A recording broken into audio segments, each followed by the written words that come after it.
Some crazy news coming out of WWE yesterday. It's been expected for a long time now, but when it was actually announced, and it seems to be official this time, it still shocked everybody because even though it was expected for a long time, it still came out of the blue, if that makes any sense at all. During the last episode of The Last Ride, the Undertaker documentary that is currently on the WWE Network, and if you haven't seen it, it's fantastic. So good. I can't remember how many parts, so there's 4 or 5 parts to it, but it is so good. If you have the WWE Network, watch it. If you don't have the WWE Network, get it and watch it. It's that good. But in the last episode, The Undertaker is quoted as saying, at this point in my life and in my career, I have no desire to get back in the ring. This time, the cowboy really rides away. So that means his last match will be the Boneyard match with AJ Styles. What a crazy way to go out. What a moment for AJ Styles to be able to say, at least this point in time, that he has had The Undertaker's last match. Now, let's talk about The Undertaker.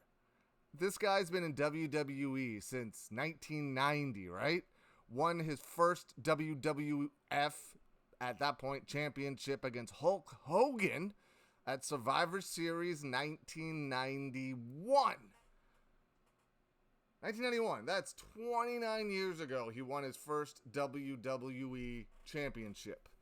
He lost it a couple of days later at Tuesday in Texas and wouldn't regain it again until WrestleMania 13 when he wrestled Psycho Sid. And then he's a multi-time champ. I'm not sure how many times he actually won the championship, but he won it a bunch of times after that as well. He was World Heavyweight Champion. He was Undisputed Champion. He's main evented multiple WrestleManias. Had some of the most iconic and legendary moments of all time in the history of professional wrestling. Not just WWF, WWE. He's had the moments he's had working there for the past 30 years has been some of the most iconic moments. Whether it's the Hulk Hogan match at Survivor Series, whether it's the Hell in a Cell match with Mick Foley in 1998 at King of the Ring, whether it's his feud with Kane. He's had so many amazing moments in one of, if not the most longest and legendary careers ever in pro wrestling. I was lucky enough to see The Undertaker wrestle a few times in person. The last time I saw him wrestle was at SummerSlam 2015, I think it was, in Brooklyn, the night he wrestled Brock Lesnar at that year's SummerSlam. I believe that was 15. Could be 16, but I'm pretty sure it was 15. I have it over here. Let me double check so I know that I'm right. Hold on. Here we go. See? Okay, that's, yes. SummerSlam 2015. The Undertaker and Brock Lesnar. What a night that was. What a moment. I've seen him wrestle locally a few times. I saw when he came back out of the casket at SummerSlam 2010 in Los Angeles. I was also at that show.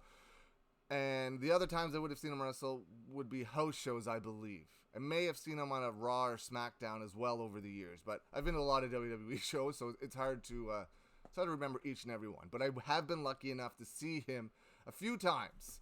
And he never, ever disappointed. He is definitely going to be missed. Even though he wasn't a regular on WWE television for the last decade or so, you still look forward to that WrestleMania match, to its WrestleMania season, so that means The Undertaker's coming. I am sad that we will never get the Undertaker versus Sting match. I thought that now, since they've started this cinematic process, that could be a way to get The Undertaker versus Sting.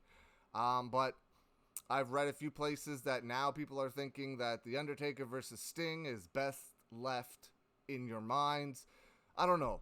I would love to see even the entrances for this match. I gave an idea of what could be done a few weeks ago. You could have you schedule the match. The Undertaker comes out. Epic entrance. Sting comes out. Epic entrance.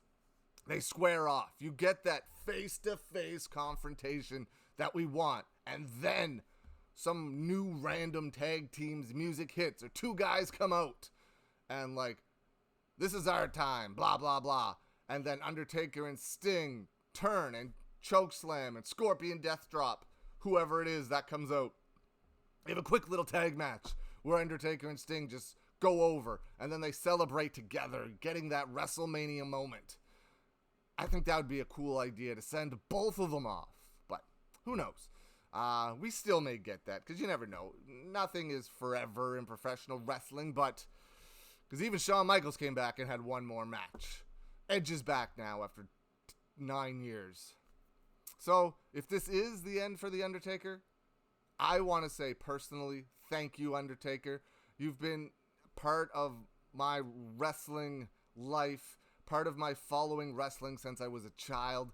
I saw you debut at the Survivor, not in person, VHS tape.